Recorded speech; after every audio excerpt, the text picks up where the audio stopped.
Removing toxic family members from your life. If there are people you should keep away from your life, they are the toxic people, because they will bring a negative energy around you and weigh you down with it. They are ignorant of what they do to others. They have bad influence and certainly will ruin your positivity. But why do toxic people behave toxic? Toxic people thrive on their ability to control the people and circumstances in their lives. It's not a loving or helpful control. It's an all-consuming need to be king of the castle, and it is destructive to relationships and self-esteem alike. Everything a truly toxic person does is to keep the people around them small and manageable. They criticize, they judge and oppress, and they enjoy every minute of it. Toxic people will do anything to keep someone in their place, and the more you try to step out of rank, the more they'll pile on the toxic behavior and manipulation that allows them to regain control.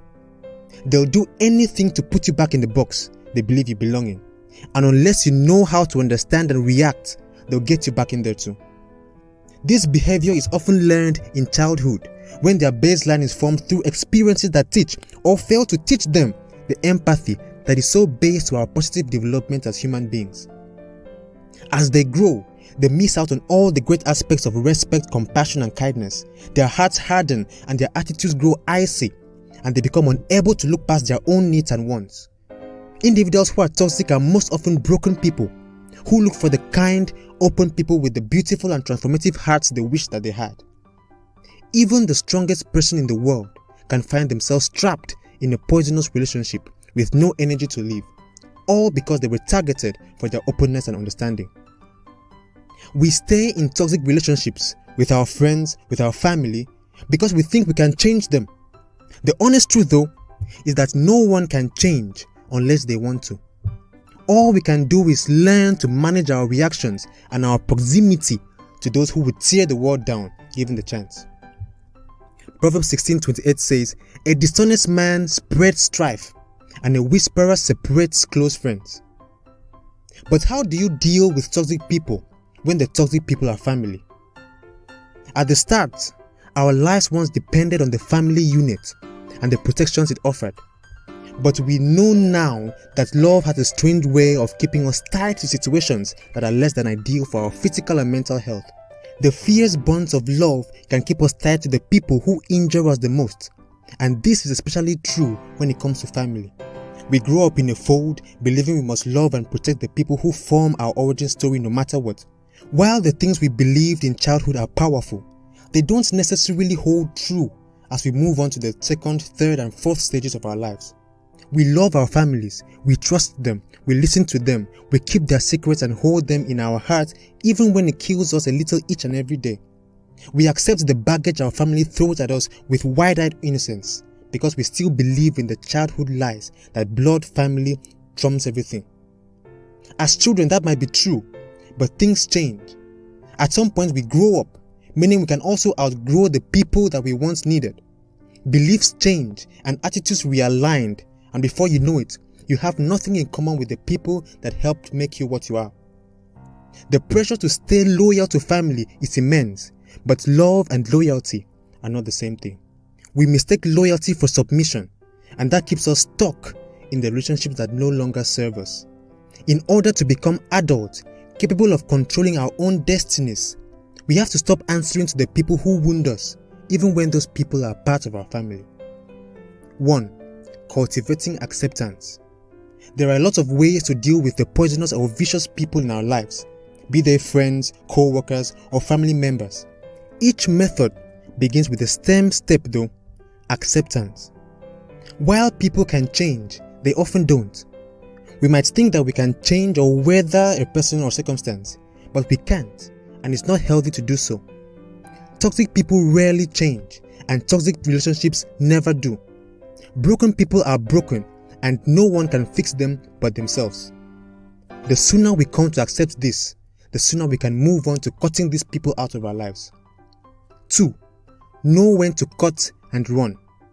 The signs are usually clear when it's time to walk away from someone who is dampening your life, and sometimes it can just come down to just feeling wrong about a person or situation. There are some concrete mile markers though that could be telling you it's time to walk away. You just have to be brave enough to accept them. Emotional and physical abuse, criticism, lying and emotional starvation are all signs it's time to leave someone behind.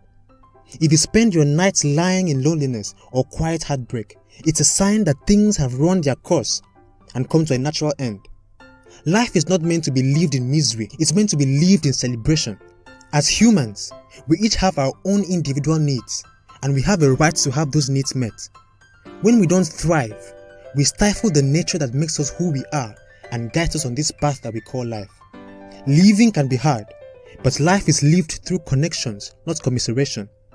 When you are starved for intimacy, connection, friendship, or kindness, it's time to detach and start living a life filled with beauty and love elsewhere. Proverbs 22 verse 3 says, "The prudent sees danger and hides himself, but the simple go on and suffer for it." There is only one truth in this life that matters. The things that make us grow are the things that we should follow with the full fury of our souls. Growth means a lot of things, but it also means walking away from the things that no longer suit us. This can mean letting go of parents, brothers, sisters, and friends, and it can be done with a door wide open or a door locked shut. It's all a game of grace and boundaries, and it's one that can only be decided by us. Proverbs 4:14-16 says, "Enter not into the path of the wicked, and go not in the way of evil men.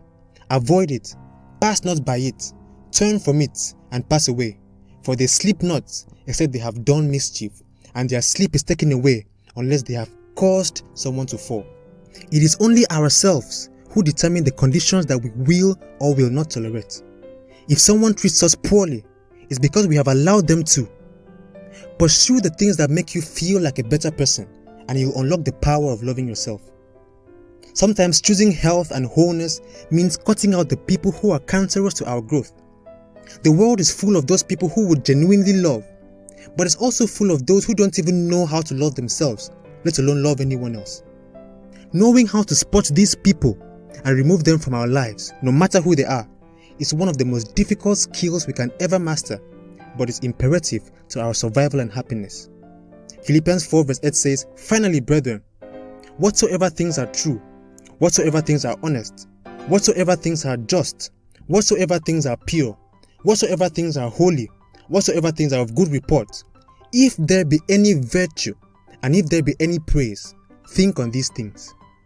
Walking away from toxicity isn't easy, but it's always brave and it's always right. Letting go may even come with guilt, anger, and rage, but it's these feelings that teach us the most about ourselves and what we want. There is not always two sides to a story. Sometimes there's only one.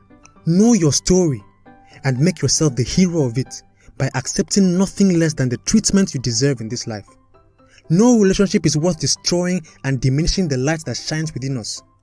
Know how to walk away when the time is right. Grace, and stay blessed.